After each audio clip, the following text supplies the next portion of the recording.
clips of Dana Bash at CNN laying down some brutal fact checks and also exposing MAGA VP JD Vance for spreading numerous lies while extracting some also horrendous claims out of him while he's trying to defend his position. Dana Bash is one of the good ones, so to speak, at CNN. So I've lined up what I think are the best of the clips, and we'll knock them down one by one, providing additional context for each. I was told, Dana, that by the American media, that it was baseless that migrants were capturing the geese from the local park pond and eating them. And yet there are 911 calls from well before this ever became a viral sensation of people complaining about that exact thing happening. So my attitude is listen to my constituents. Sometimes they're going to say things that people don't like. First of all, the Clark County Sheriff and the Ohio Department of Natural Resources reviewed 11 months of 911 calls. They only identified 2 instances of people alleging Haitians were taking geese out of parks. They found 0 evidence to substantiate those claims. Also, other evidence that you have talked about, even you've retweeted alleged evidence, are unsourced social media videos from a different city, apparently no connection to Haitians. And this is from a conservative activist who offered a $5,000 reward for such things. I mean, that was absolutely as brutal of a fact check as you can get. Literally every single claim he made got proven as baseless and a complete lie in what? 30 seconds, she had a receipt for everything. Like, she knew what he was going to say. She knew the playbook. And this is what should be considered overtly dangerous from any elected politician, let alone the possible next vice president, the person a heartbeat away from the presidency, as he's shown a willingness here to take absolutely baseless claims or just straight up fabricated remarks in some regards and run to mainstream media and spread them to mass populations as if it helps his narrative.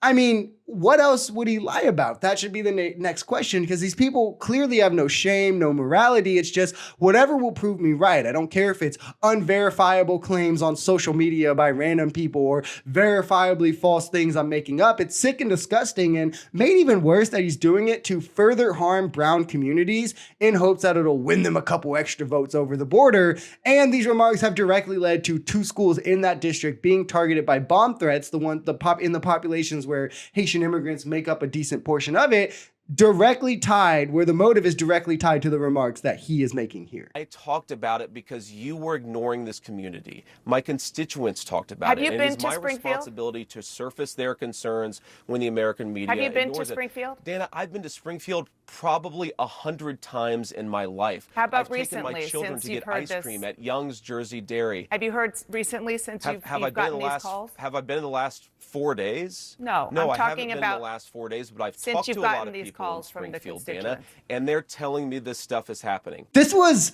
hilariously easy for Dana Bash to extract the concession from him that he hasn't even been to Springfield since these claims, but he wants you to believe they're so gravely serious because remember, he thinks they're really important and he cares about his constituents and they're definitely telling him these things, but he hasn't even went himself to like check it out. So they're not telling him in person. They're like sending him emails or something. But the other point that I want to raise is again, the Bigfoot point. What he's saying here boils down to, I believe it because my constituents told me this, despite there being no evidence to support it, despite there being evidence that actually counteracts what they're saying, meaning if his constituents told him that they saw Bigfoot, he would take it serious and believe it. Why is this a serious politician? Which, I mean, in reality, he probably wouldn't believe it because, of course, it wouldn't help him spread hysteria about brown people, which, again, is the only reason that he's repeating this lie and running complete defense for it. If I have to, But it if wasn't I have just a to meme, create stories so that the American media actually pays attention to the suffering of the American people,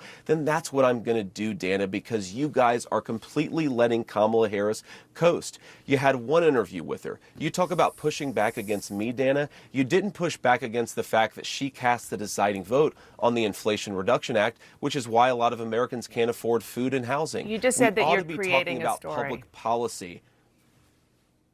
I mean, this is insanity, right? I can't be the only one who thinks that. He's now admitting that he lied here, but I only did it because I had to, because you guys were ignoring me when I wasn't lying. Like, oh no, like, how dare they, right? Like, Do people actually buy this stuff? I'm curious. I definitely don't see how you go and vote for it after when he's literally verbatim saying that he would create stories and run to mainstream media if he has to. I wonder what else he's willing to do this about. I wonder what else he's already done this about. This should be instantly disqualifying. It's claims like this that at one point in our political history, not too long ago, right before 2016, this would have been completely disqualifying for any politician. But Trump, unfortunately, has created this atmosphere where these things are not only just normalized, but they're allowed and they're cheered on by his supporters. If you enjoyed this video, we're Social Society. We're a commentary channel influenced by politics, society, and the economy. We are pretty left-leaning on this channel, but we're open to our right-wingers as well. The biggest thing here is having conversations that get everyone to the bottom of the truth. If that sounds like something that could interest you, consider smashing that subscribe button, leaving us a like, or even commenting on this video. We even have memberships available as low as $3 for those who like to support, because the only way we become a society is together. Peace.